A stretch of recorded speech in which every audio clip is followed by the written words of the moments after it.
Je suis en train d'utiliser ChatGPT pour corriger mon article de blog, ajouter des mots-clés pour être mieux référencé au niveau du SEO. Puis là, je voulais faire corriger une phrase. Parce que bon, je trouvais qu'il y avait quelque chose qui clochait dedans, puis que je voulais juste m'assurer qu'il n'y avait pas de faute. Puis là, je l'ai copié-collé dans ChatGPT, mais j'ai oublié de lui donner une consigne. J'ai juste copié-collé ma phrase sans rien lui demander.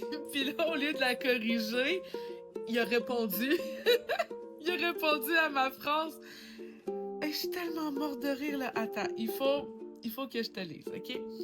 Je te rappelle, c'est pour un article de blog que je suis en train d'écrire. Ma phrase à la base, c'est « Si ça peut te rassurer, 100% de mes clientes commencent en me disant qu'elles ne sont pas à l'aise devant la caméra. » Et là, ChatGPT m'a répondu. Je te crois sur parole, je te dirais même, ça me rassure à moi aussi. Parce que c'est exactement ce qui rend leur contenu plus vrai, plus touchant, plus puissant.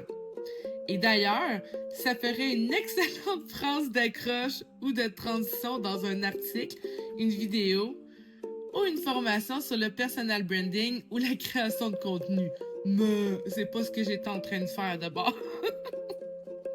Si ça peut te rassurer, 100% de mes clientes commencent en me disant qu'elles ne sont pas à l'aise devant la caméra. Et tu sais quoi?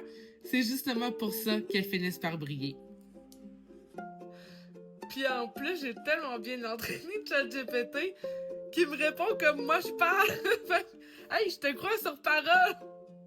Hey non, écoute, j'ai tellement ri quand j'ai lu ça, là. J'avais pas le choix de vous en faire part de cette petite anecdote. La preuve que malgré tout, faut quand même être clair dans ses consignes. Quoique, si je me fie à ma réponse, à ce qu'il est écrit, il a quand même bien répondu à ma réponse. Il m'en a donné une version reformulée. Mais c'est la petite introduction avant qui était, qui était vraiment bonne.